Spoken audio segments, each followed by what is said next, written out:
Good morning. आज हम घटिया वस्तुओं का अध्ययन करेंगे।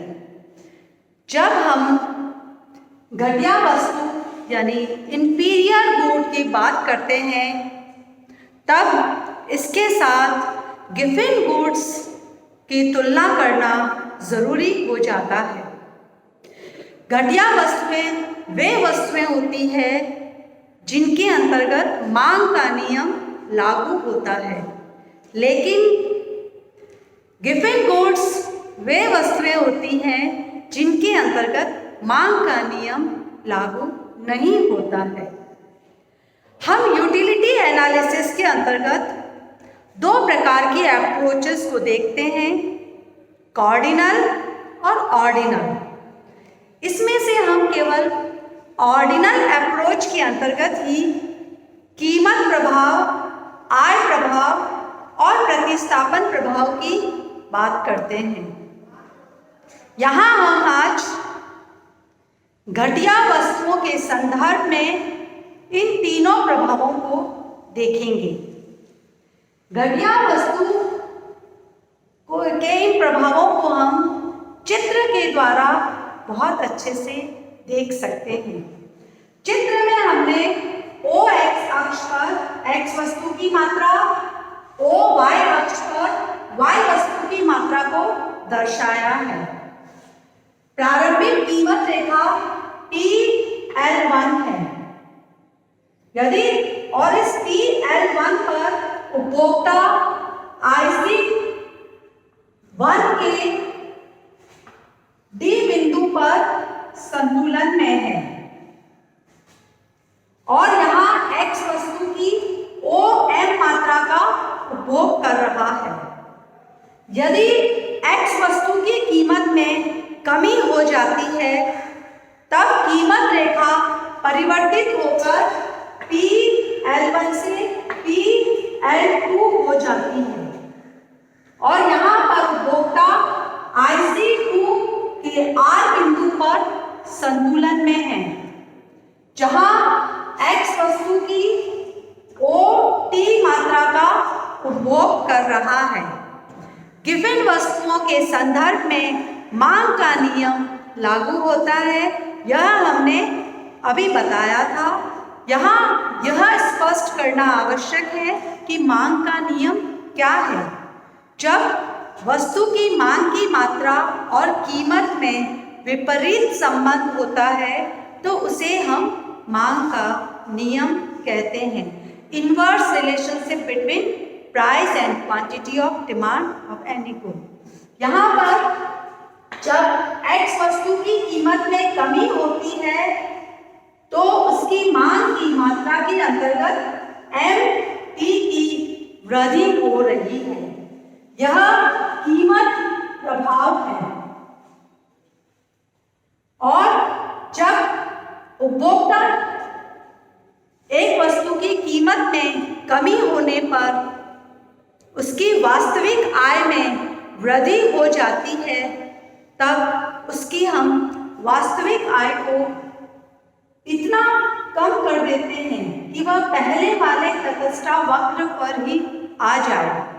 तब हम कीमत प्रभाव, आय प्रभाव और प्रतिस्थापन प्रभाव को घटिया वस्तुओं के संदर्भ में स्पष्ट करेंगे। तो यहाँ जब उपभोक्ता TL2 के R बिंदु पर संतुलन में है, लेकिन उपभोक्ता की वास्तविक आय में कमी करने पर कीमत रेखा TL2 से परिवर्तित होकर AB हो जाती है और यहाँ पर उपभोक्ता IC1 के S बिंदु पर संतुलन में है और यहाँ पर हम यह देखते हैं कि आय में कमी होने पर उपभोक्ता क्या कर रहा है, उस वस्तु की मात्रा को बढ़ा रहा है, उपभोग को बढ़ा रहा है और आय में वृद्धि होने पर उसके उपभोग को कम कर रहा है। अर्थात इंफीरियर गुड्स के संदर्भ में आय प्रभाव ऋणात्मक होता है। आय में वृद्धि के बावजूद भी उपभोक्ता X वस्तु की H की मात्रा का कम उपभोग कर रहा है, अर्थात ये ऋणात्मक इनकम इफेक्ट है। ऐसा उपभोक्ता निम्न वस्तुओं के संदर्भ में ही करता है। और यहाँ पर एक ही तटस्था वक्र पर उपभोक्ता जब D बिंदु से S बिंदु की ओर जाता है तो इसकी वजह से जो मांग की मात्रा में परिवर्तन हो रहा है वह प्रतिस्थापन प्रभाव है। और चित्र में यह MH है, प्रतिस्थापन प्रभाव MH है जो हमारा पॉजिटिव है, जबकि इनकम इफेक्ट HT है जो नेगेटिव है।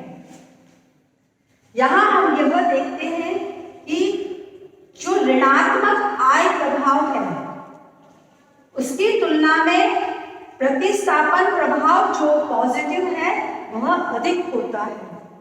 इसलिए धनात्मक प्रतिस्थापन प्रभाव ऋणात्मक आय प्रभाव को भी खत्म कर देता है। यह घटिया वस्तुओं के संदर्भ में होता है, यानी कि ऋणात्मक आय प्रभाव इतना प्रबल नहीं होता है जितना धनात्मक प्रतिस्थापन प्रभाव प्रबल होता है इंफीरियर गुड्स के संदर्भ में। तो यहाँ पर हमने इंफीरियर गुड्स की बात की है, जिसके अंतर्गत हमने यह देखा है कि ये वे वस्तुएं होती हैं जिन पर मांग का नियम तो लागू हो रहा है, यानी कीमत में कमी होने पर मांग की मात्रा में वृद्धि हो रही है। लेकिन ऐसी वस्तुओं के संदर्भ में आय प्रभाव ऋणात्मक होता है, लेकिन साथ ही प्रतिस्थापन प्रभाव इतना प्रबल होता है कि वह ऋणात्मक आय प्रभाव को खत्म कर देता है। आज के लेक्चर में हमने केवल इंफीरियर गुड्स को देखा है। अगले लेक्चर में हम गिवन गुड्स और इंफीरियर गुड्स दोनों को तुलनात्मक रूप से देखेंगे। Thank you.